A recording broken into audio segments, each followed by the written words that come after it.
ఉన్న మీ శ్వాసను గమనించండి. మీకు చాలా చాలా ప్రశాంతంగా అనిపిస్తోంది. మీకు చాలా చాలా ప్రశాంతంగా అనిపిస్తోంది. శ్వాసను తీసుకోవడం కానీ, వదలడం కానీ ప్రత్యేకంగా ఏమీ చేయకూడదు. శ్వాస ఎలా లోపలికెళ్తుంది, ఎలా బయటికొస్తుంది దాన్ని గమనించాలి. సహజంగా జరుగుతున్న మీ శ్వాసను గమనించండి. మీకు చాలా చాలా ప్రశాంతంగా అనిపిస్తోంది. మీకు చాలా చాలా ప్రశాంతంగా అనిపిస్తోంది. Observe your breath, which is naturally happening. సహజంగా జరుగుతున్న మీ శ్వాసను గమనించండి. విశ్వశక్తి మీ సహస్రార చక్రం ద్వారా మీ శరీరంలోకి ప్రవహిస్తోంది. ఈ విశ్వశక్తి మిమ్మల్ని శారీరకంగా మరియు మానసికంగా పరిపూర్ణ ఆరోగ్యవంతుల్ని చేస్తోంది. సహజంగా జరుగుతున్న మీ శ్వాసను గమనించండి.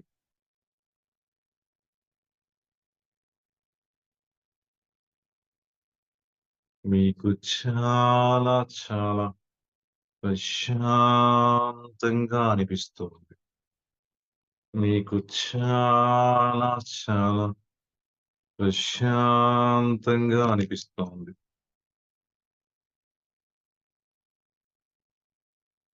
శ్వాసని గమనిస్తూ ధ్యానం చేస్తున్నప్పుడు ఆలోచనలొస్తూ ఉంటాయి. భవిష్యత్తు గురించి, గతం గురించి. మీ దృష్టిని ఆలోచనలపైనే ఉంచితే గనక ఇంకా ఇంకా మీకు ఆలోచనలు పెరుగుతూ ఉంటాయి. అలా కాకుండా మీరు దృష్టిని శ్వాస మీద పెడితే కనుక మీకు ఆలోచనలు తగ్గిపోయి ప్రశాంత స్థితి ఏర్పడుతుంది.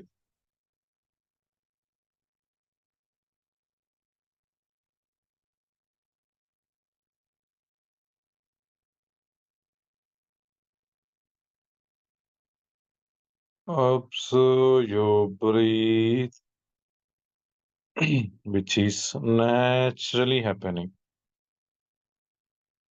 సహజంగా జరుగుతున్న మీ శ్వాసను గమనించండి. మీకు చాలా చాలా ప్రశాంతంగా అనిపిస్తోంది. మీకు చాలా చాలా ప్రశాంతంగా అనిపిస్తోంది.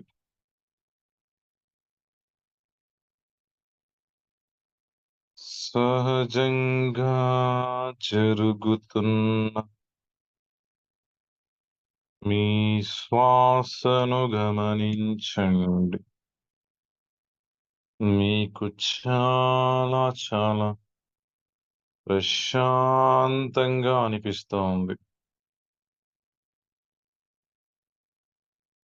Observe your breath,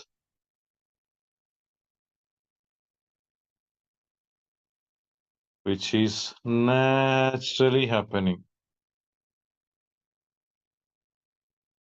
You are feeling very peaceful.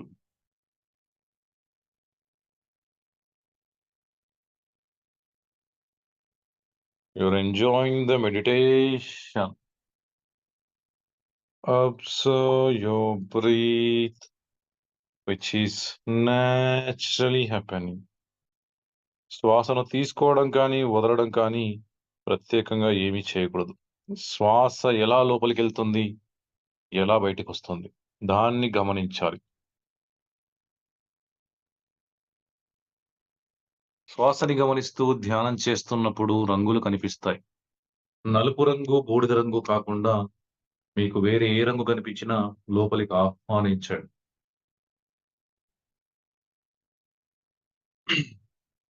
పసుపు రంగు, ఎరుపు, తెలుపు,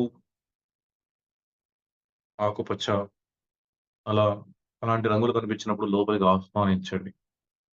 ఆ రంగులు మీ జీవితంలో సానుకూల మార్పును తీసుకొస్తాయి.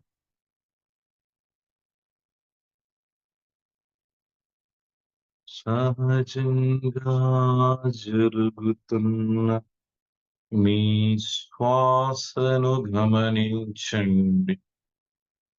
మీకు చాలా చాలా ప్రశాంతంగా అనిపిస్తోంది. మీకు చాలా చాలా ప్రశాంతంగా అనిపిస్తోంది. Observe your breath, which is naturally happening. Observe your breath, which is naturally happening. You're feeling very peaceful. You're feeling very peaceful. నీకు చాలా చాలా చాలా ప్రశాంతంగా అనిపిస్తోంది.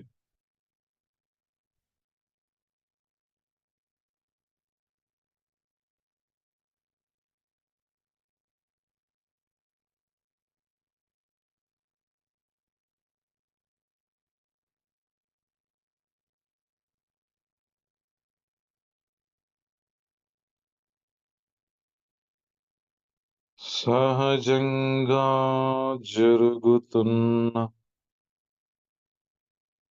మీ శ్వాసను గమనించండి.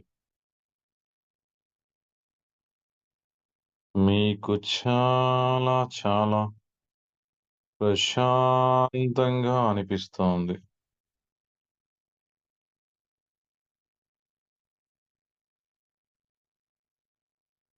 మీకు చాలా చాలా ప్రశాంతంగా అనిపిస్తోంది.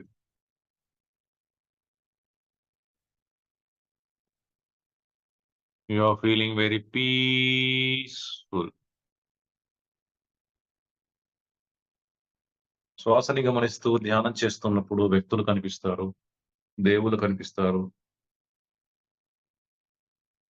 మాస్టర్స్ కనిపిస్తారు. మనకు దేవుళ్ళుగా పరిచయం లేని వాళ్ళు, కానీ వాళ్ళు దేవుళ్ళే. అలాంటి వాళ్ళు గూడా కనిపిస్తారు. ఎవరైనా సరే, ఏ వ్యక్తి కనిపించినా సరే, అతను ధ్యానంలో మనం చెబితే కూర్చుంటున్నాడంటే అతను మాస్టర్ అని అర్థం. ఆయన దేవుడైనా సరే, ఇంకెవరైనా సరే. యోగి అయినా సరే, ఋషి అయినా సరే. ధ్యానం ఎందుకు చేస్తాం మనం? ఏదైనా సమస్య ఉంటే దాన్ని పరిష్కారం తెలుసుకోవడం కోసం, ప్రశాంత స్థితి కోసం, సమస్యలను పరిష్కారం చేసుకోవడం కోసం. నేనిప్పుడు ప్రశాంతంగా, ఆనందంగానే ఉన్నాను. నాకెందుకు ధ్యానం అంటే, భవిష్యత్తులో కూడా నువ్వు ఇలాగే ఉండడం కోసం. ఇంకా నువ్వెందుకొచ్చావిక్కడికి? అసలు ఇలాంటి పరిస్థితులు ఎందుకు ఎదుర్కొంటున్నావు? ఇన్ని ఇబ్బందులు ఎందుకొస్తున్నాయి నీకు? ఎవరు వీళ్ళంతా? నీ తల్లిదండ్రులు ఇక్కడే ఎందుకు పుట్టావు నువ్వు? వేరే చోట ఎందుకు పుట్టలేదు? ఇలాంటి పరిస్థితులను నువ్వెందుకు పెట్టావు? ఇవన్నీ తెలుసుకోవడం కోసం మీకు ధ్యానం ఉపయోగపడుతుంది. సమస్య వస్తే ఈ సమస్య ఎందుకొచ్చిందని అర్థం చేసుకోవడానికి మీకు ధ్యానం ఉపయోగపడుతుంది. మీ భావోద్వేగాల్ని అదుపులో పెట్టుకోవడానికి ధ్యానం ఉపయోగపడుతుంది. సహజంగా జరుగుతున్న మీ శ్వాసను గమనించండి. మీకు చాలా చాలా ప్రశాంతంగా అనిపిస్తోంది. మీకు చాలా చాలా ప్రశాంతంగా అనిపిస్తోంది.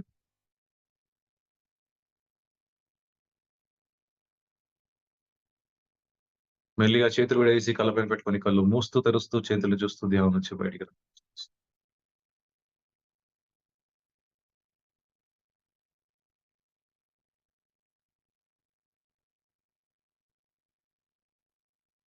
అందరికీ నమస్కారం. గురుగారు బ్రహ్మర్షి గారికి, మహోత్తర బాబాజీకి, పరమశివుడికి, నా పూర్ణాత్మకు, విశ్వశక్తికి, సమస్త కాంతి శక్తులకు శతకోటి కృతజ్ఞతలు. మనం ఈరోజు దశరథ మహారాజు గురించి తెలుసుకుందాం. ఇది మహాజ్ఞానం పుస్తకం నుంచి ఆహ్, అరుణ గారు 1993, 94లో రాసిన పుస్తకం. నేరుగా మాస్టర్స్ తోనే ఆ దేవుళ్ళతోనే మాట్లాడి వాళ్ళిచ్చిన సందేశాన్ని ఈ పుస్తకంలో పొందుపరిచారు. అరుణ గారు రాసిన దాన్ని మనకి వేరే మాస్టర్ రేవతి దేవి గారు దీన్ని అనువదించారు. మనకి కొన్ని కొన్ని విషయాలు ఆహ్, గుర్తురావు. అలా గుర్తు చేయడానికి, అలాగే కొన్ని కొన్ని ప్రశ్నలకు సమాధానం రాదు. అలాంటివి చెప్పడానికి మనకెప్పుడు పక్కన గైడ్ మాస్టర్స్ గాని, వేరే ఒక్కరు గాని ఉంటారు. ఇప్పుడు ఈ పుస్తకాన్ని అనువదించింది రేవతి దేవి అని నాకు టక్కన గుర్తు రావడానికి ఎవరో ఒకరు మాస్టర్ సహాయం చేసి ఉంటాడు. అలాగే చాలా మంది ప్రశ్నలేస్తూ ఉంటారు మాస్టర్స్‌కి ఫోను చేసి, "గురుగారు ఇలా ఎందుకు జరుగుతుంది? గురుగారు అలా ఎందుకు జరుగుతుంది?" మా దగ్గర నుంచి ఆన్సర్ ఒకవేళ రానప్పుడు వెంటనే రాలేకపోతే వేరే ఒకరు ఎవరో ఒకరు పక్కన నుండి ఆలోచన రూపంలో అందిస్తారు. అది మన గైడ్ మాస్టర్స్ కావచ్చు, ఆ ప్రశ్నకు సంబంధించిన జవాబు సరిగ్గా ఇవ్వగలిగిన మాస్టర్ అయ్యుండొచ్చు ఎవరైనా. ఈ విషయాన్ని గుర్తుపెట్టుకోవాలి. నేను ఏ ప్రశ్నకైనా సమాధానం చెప్పగలుగుతున్నాను. నాకేదైనా వెంటనే గుర్తుకొస్తుందని అహంకారం పనికిరాదు. ఇప్పుడు దశరథ మహారాజు గురించి తెలుసుకుందాం మనం. దశరథ మహారాజు అంటే ఎవరు? శ్రీరాముడి తండ్రి. శ్రీరాముడు, భరతుడు, శత్రుఘ్నుడు, లక్ష్మణుడు వీళ్ళందరికీ తండ్రి. ఆయనంటాడు ఆయనకి పుత్రులు ఊరికేనే ఏమి పుట్టలేదు ఆయన. కొన్ని ఇద్దరు కలిసి కొన్ని సంవత్సరాలు అంటే ధ్యానం చేశాక పుట్టారని చెప్తాడు. 5 సంవత్సరాల వయసులోనే ఆయన ధ్యానంలోకొచ్చాడు. రాజు అవ్వడానికి ముందే ఒక గొప్ప ధ్యానిగా మారితేనే రాజ్యాన్ని పరిపాలించడానికి మనకు అర్హత లభించినట్టుగా వాళ్ళు భావించేవాళ్ళు ఆ కాలంలో. అందు కారణం చేత ఆయన 12 సంవత్సరానికల్లానే ఆయన ఒక గొప్ప ధ్యానిగా మారిపోయాడు. తెలుసుకున్నదంతా నిత్య జీవితంలో ఆచరణ పెట్టేవాడు. ఎప్పుడూ ఏదో ఒకటి నేర్చుకుంటూ ఉండేవాడు. తర్వాత పిల్లలు పుట్టడం అనేది మామూలుగా జరగలేదాయనకి. ఆయన ధ్యానం జేశాడు పిల్లల కోసం. 7 రోజుల పాటు గాఢమైన ధ్యానం చేశారు. ఇద్దరు మా భార్యాభర్తలిద్దరూ 7 రోజులు ఏకధాటిగా ధ్యానం చేశారు. ఆ కారణం చేత వాళ్ళకి తొందరగా అంటే ఒక గొప్ప మాస్టర్స్ పిల్లలుగా పుట్టారు. ఆ నలుగురు గూడా చాలా తెలివైన వాళ్ళు. ఎవరికి వారే సాటి లేనివారు. ఒకరిని కూడా ఒకరిని ఒకరు ఆహ్, విడదీసి మాట్లాడేవాళ్ళు గాదు ఎవరు. అంటే అందరిని ఒకే రకంగా ఒకరికంటే ఒకరు తక్కువ కాదు అన్నట్టుగా అందరూ వాళ్ళని కీర్తించేవాళ్ళు. తన ప్రియాతి ప్రియమైన కైకేయి గురించి చెప్తున్నాడాయన.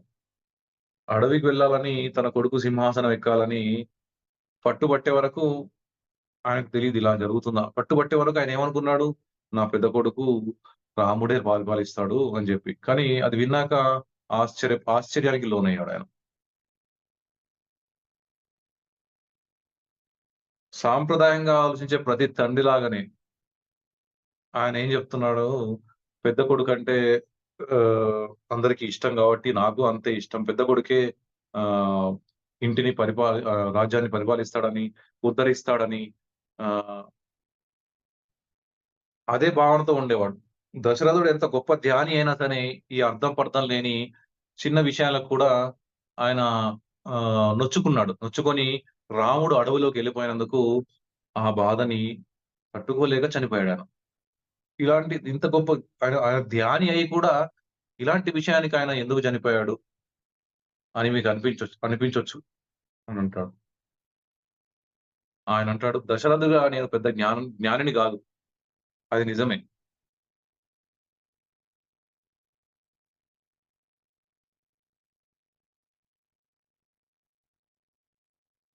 అయితే మీకు అవగాహన కోసం నేనెందుకు ఓడిపోయానో మీకు చెప్తానంటాడాయన.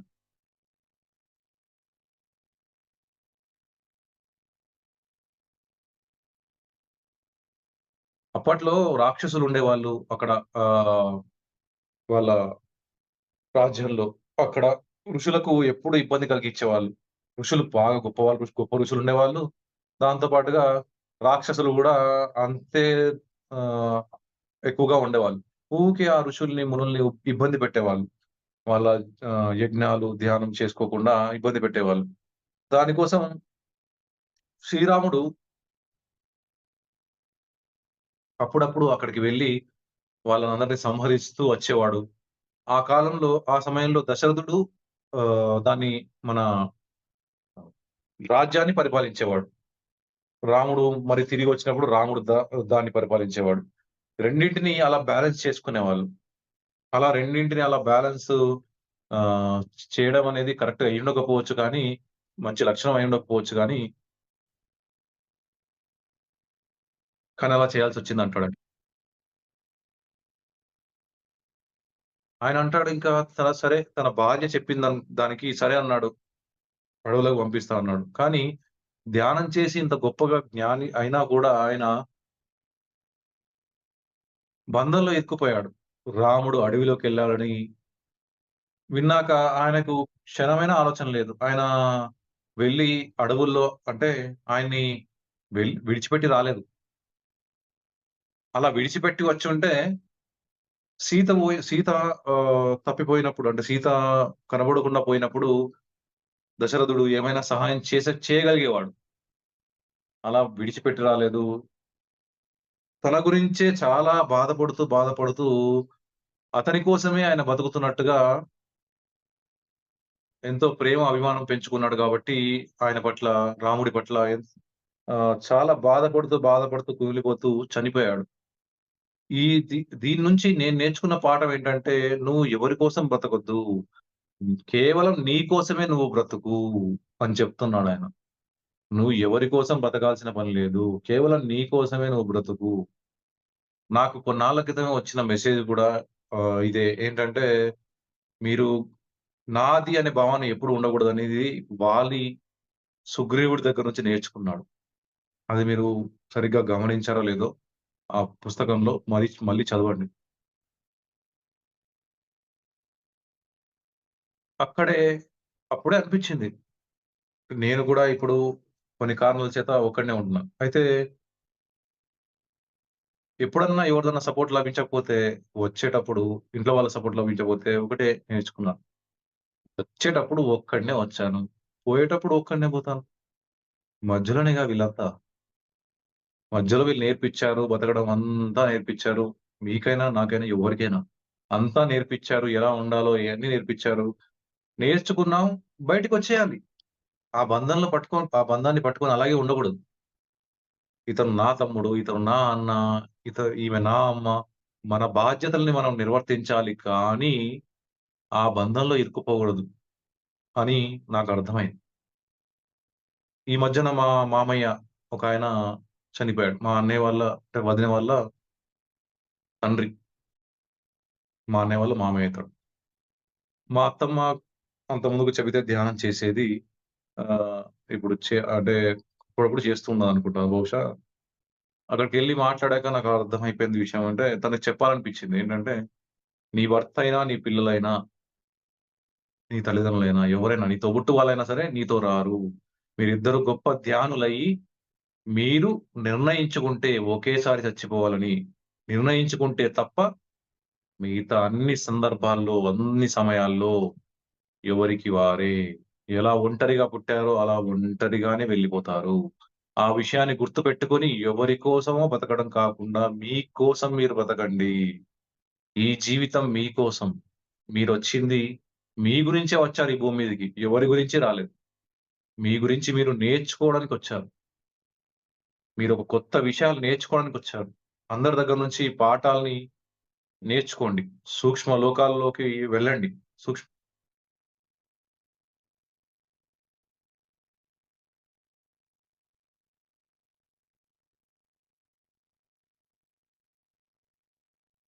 మీకు 70 సంవత్సరాల వయస్సులో ఇక్కడ నేర్చుకునేది ఎంత జ్ఞానం ఉంటుందో, దాన్ని సూక్ష్మ లోకాల్లో నేర్చుకోవాలంటే దానికి డబుల్ టైమే పడుతుందని చెప్తాడాయన.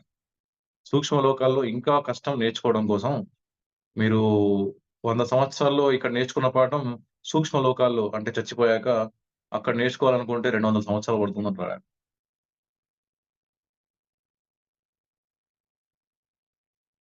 బతికుండగా పాఠాలు నేర్చుకోకపోతే ఎంతో ముఖ్యమైన సమయాన్ని మీరు కోల్పోయినట్టే.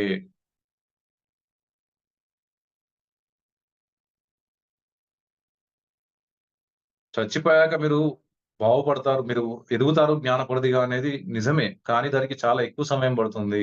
కాబట్టి ఫ్రెండ్స్ ధ్యానం చేయడం నేర్చుకోండి. ఎప్పటికప్పుడు మీలోని ప్రతికూల భావోద్వేగాల్ని సరిదిద్దుకోండి అంటాడాయన. ప్రతికూలంగా వచ్చే భావోద్వేగాలన్నింటికి సరిదిద్దండి.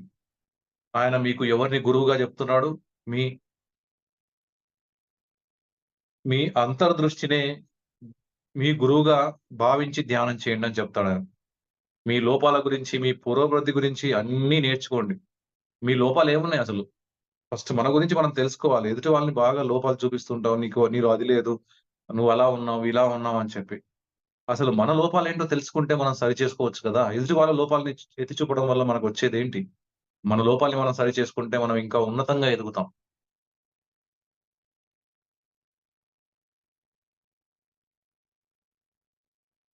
అప్పటిదాకా ఎవ్వరిని చూసి అసలు పలకరించని వాళ్ళు మీరు పలకరిస్తూ మాట్లాడుతున్నారంటే చాలు. మీ లోపల మార్పు వచ్చినట్టే. ఆ మార్పు మంచి విషయం అని అర్థం. అంటే ధ్యానం చేయడం వల్ల చిన్న చిన్న మార్పులు కూడా వస్తాయి. ఇలాంటి చిన్న చిన్న మార్పుల్ని గూడా మీరు గుర్తించాలి అంటాడు. మీరు ఉదయం లేచి పనిలోకి వెళ్ళేటప్పుడు అందరిని పలకరించమంటాడు. ఇంట్లో వాళ్ళందరిని పలకరించమంటాడు. పిల్లలకి హలో చెప్పండి. భార్యకు వంట ఏదన్నా చేసేదుంటే ఎళ్లి దగ్గరికెళ్లి భర్తగా మీరు చేయాల్సిన విషయం చెప్తున్నాడాయన. ఎళ్లి వంట దగ్గర సహాయం చేయండి. తనకు తయారు చేయటంలో. పిల్లలతో కాసేపు అలా తిరగండి. వాళ్ళకు స్కూలు గురించి, వాళ్ళ స్నేహితుల గురించి వాళ్ళని అడిగి తెలుసుకోండి. చాలా మంది ఎన్నడూ చేయని కొన్ని పనులివి. కావాలంటే పందెం కాస్తానంటాడాయన. వాటినెందుకు మీరు చేసి చూడకూడదంటారు. నేను నమ్మకంగా చెప్పగలను. పర్వాలేదులే అని పట్టించుకోకుండా వదిలేసే ఇలాంటి చిన్న చిన్న దైనందిక విషయాల నుంచి మీరు ఎన్నో కొత్త కొత్త విషయాలు నేర్చుకుంటారు. ఒకసారి ప్రయత్నించి చూడండి. మీలోనూ అవతలి వాళ్ళలోనూ ఎంత మార్పు కనబడుతుందో. భార్య ఏదైనా పని చేస్తుంటే మన భర్త సహాయం చేస్తే అది వేరుగా ఉంటుంది. అందులోంచి కూడా మనం నేర్చుకోవచ్చు. శ్రీకృష్ణుడు ఏమంటాడు, స్త్రీలతో ఎక్కువగా వాళ్ళ భార్యతో ఎక్కువగా గడిపేవాడు. ఎందుకంటే స్త్రీ గురించి నేర్చుకోవాలని చెప్పాయన.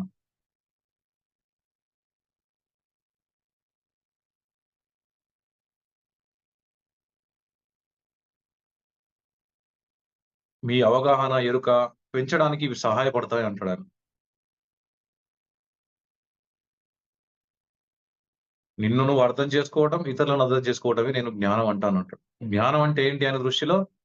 నిన్ను నువ్వు అర్థం చేసుకోవటం, ఇతరులను అర్థం చేసుకోవటం.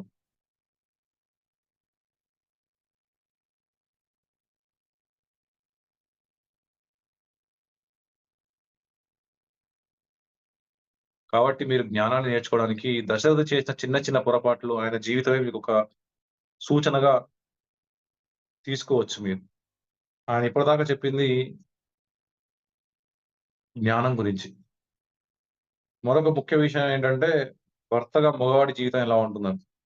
మొదటగా మీకో విషయం చెప్పాలంటాడాయన. మీ పాత్ర యొక్క ప్రాధాన్యత మీరు తెలుసుకోనంత వరకు మీరు ఆడదానిగా పుట్టినా, మగవాడిగా పుట్టినా పర్వాలేదు. ఉపయోగం ఉండదంటాడు. మీ పాత్ర ప్రాధాన్యత మీరు తెలుసుకోనప్పుడు. మగవాడిగా పుడితే సంఘజీవిగా ఎన్నో పాత్రలు పోషించాలి. స్త్రీగా పుట్టినా అంతే. ఆ 2 పాత్రలు ఎక్కువ, తక్కువ ప్రశ్న ఎక్కడుంది? నేనైతే లేదని చెప్తానంటాడాయన.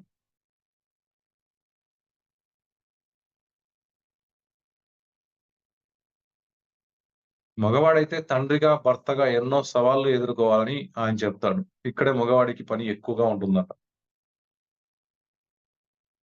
ఆయన చెప్తాడు ఆయన తరపు నుంచి తండ్రి పాత్ర, భర్త పాత్ర పోషించడం చాలా పెద్ద సవాళ్ళు. ఈ పాత్రల మీదనే కుటుంబం పునాది మొత్తం నిలబడి ఉంటుంది.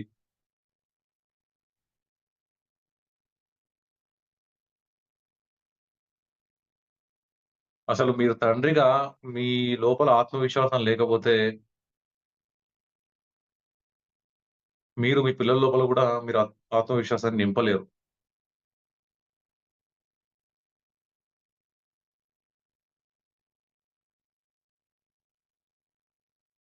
ఆయన కుటుంబాన్ని ఒక తోటలాగా వర్ణిస్తున్నాడు. పిల్లలనేది కుటుంబానికి తోట లాంటి వాళ్ళు అంటాడు. ఇల్లాలేమో తోటమాలి. మానసికంగాను, ఆధ్యాత్మికంగాను ఆ ఇల్లు ఆరోగ్యంగా ఉన్నప్పుడే ఆ తోట పుష్పిస్తుంది, ఫలిస్తుంది అంటాడు.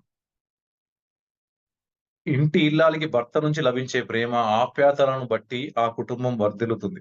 చూడండి, ఇంటి ఇల్లాలకి భర్త నుంచి వచ్చే ప్రేమను బట్టి ఆ కుటుంబం వర్ధిల్లుతుందని చెప్తున్నాడాయన. కుటుంబం బంధం ఏర్పడేలా మీరు చేయాలంటే ముందుగా మీలో 2 లక్షణాలు ఉండాలి. మీరు ధ్యానం చేసే ధ్యాన యోగి అయ్యి ఉండాలి. ఇతరుల పట్ల, మీ పట్ల మీ అవగాహన, ఎరుకను పెంచుకునే ప్రయత్నంలో మీరు జ్ఞానాన్ని పొందుండాలి. అప్పుడే అది సాధ్యం అంటాడాయన. ధ్యాన యోగి అయి ఉండాలి. అలాగే ఇతరులని అర్థం చేసుకోవడం, మనల్ని అర్థం చేసుకోవడంలో మనం ఎరుకతో ఉండాలి అని చెప్తున్నాడు.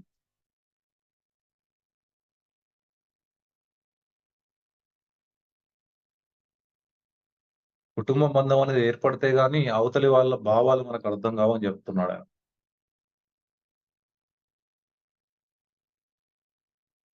ఎదుటి వాళ్ళ భావాలు అర్థం కాకపోతే మీరెవరిని ప్రేమించగలుగుతారు?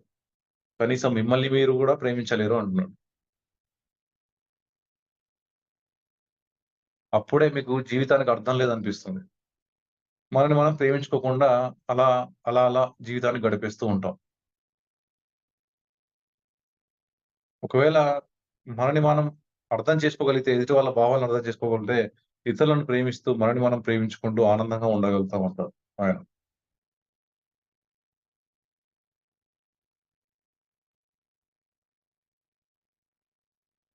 జీవితం దశరథుడు ఏం చెప్తున్నాడు? జీవితం అర్థవంతమైనది, అద్భుతమైనది. కానీ అదెప్పుడు మీరు ధ్యానం చేసే జ్ఞాని అయినప్పుడే అది అర్థవంతమైనది. తర్వాత అద్భుతమైనది అంటాడు. లేదంటే నిజమైన జీవిత సారం మీకు అప్పుడే బోధపడుతుందంటాడాయన.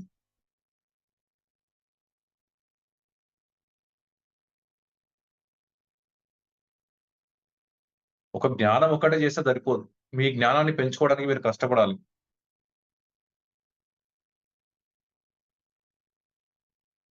దానివల్ల అప్పుడు ఆరోగ్యం, సౌభాగ్యం అన్నీ ఆధ్యాత్మిక ఎదుగుదల అన్నీ సాధ్యమవుతాయని చెప్తాడు.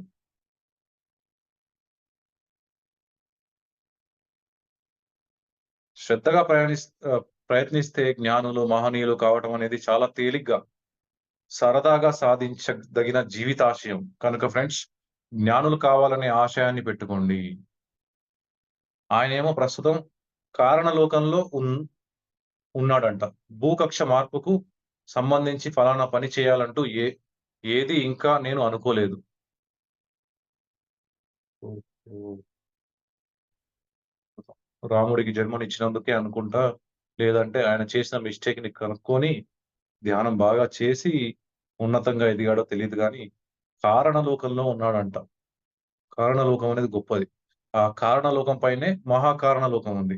ఆ మహాకారణ లోకంలో శ్రీకృష్ణుడున్నాడు. ఆ శ్రీకృష్ణుడు మహాకారణ లోకం కన్నా పైనున్నాడు. ఆ పైన ఏదో రిసర్చ్ చేస్తున్నాడు. ఇది ఈరోజు మనకు దశరథుడు ఇచ్చిన మెసేజు. ఇది ఏ రోజిచ్చాడంటే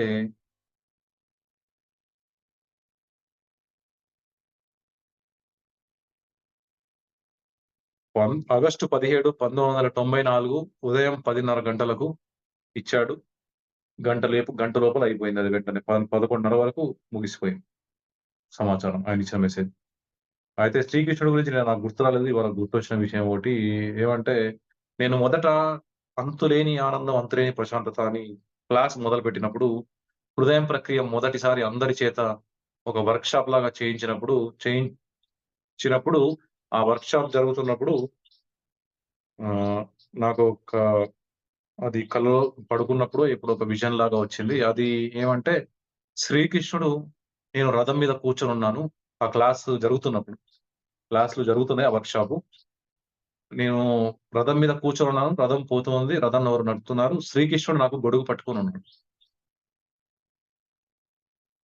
ఆయనేంటంటే, "నువ్వు చేయబోయే ఒక ఈ గొప్ప కార్యక్రమం చాలా అద్భుతమైంది" అని చెప్పి ఆయన నన్ను గౌరవంగా ఒక ఆహ్, సూచిక లెక్క అలా గొడుగు పట్టి చూపించారు. అదెప్పుడు ఒక 2:30 సంవత్సరాల క్రితం దాదాపు 2:30, 3 సంవత్సరాల క్రితం. ఏదైనా సందేహాలుంటే అడగండి మాస్టర్స్. ఎలా అనిపిచ్చింది క్లాస్‌ది చెప్పండి.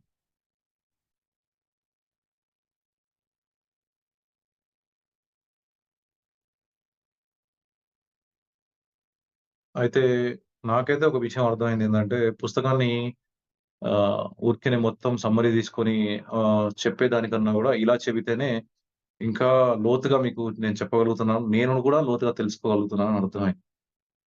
అందుచేత ఆహ్, ఇంగ్లీష్ జరిగే వర్షన్‌లో ఖచ్చితంగా పుస్తకాన్ని ఓపెన్ చేసుకొని చెప్తా.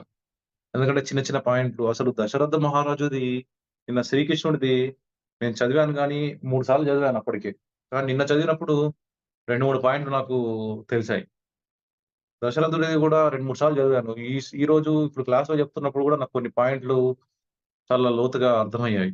ఆహ్, బావుంది. ఎంతో గొప్ప జ్ఞానాన్ని వాళ్ళంతా జీవితమంతా ఆహ్, అనుభవించి వాళ్ళ అనుభవాన్ని మనకిస్తున్నారు. నేను మొదటి నుంచి గూడా 2 రకాలుగా నా జీవితం పట్ల ఒక నేర్చుకోవడం పట్ల 2 రకాలుగా ఉన్నాను. ఒకటి అనుభవంతో పొందింది. ఇంకోటి వేరే వాళ్ళ అనుభవంతో చూసి నేర్చుకున్నది. మా అన్నా, తమ్ముళ్ళు విషయంలో, వాళ్ళ డబ్బులు ఖర్చు విషయంలో, ఈ క్రెడిట్ కార్డ్ లోన్‌ల విషయంలో నేను వాళ్ళని చూసి నేర్చుకున్నాను. నేనేమి అనుభవించలేదు. మనకి ప్రతీదీ స్వానుభవమే కావాలంటే, స్వానుభవం నుంచే అంతా నేర్చుకోవాలంటే ఎన్ని జన్మలైనా సరిపోదు.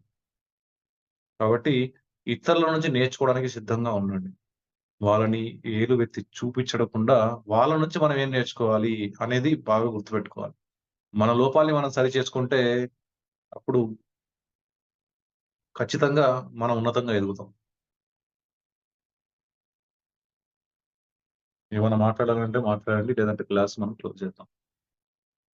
ఏమన్నా అడగాలంటే అడగండి.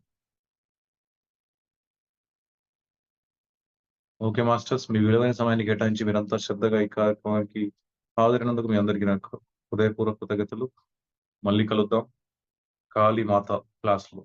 అంతవరకు సెలవు. ధన్యవాదాలు.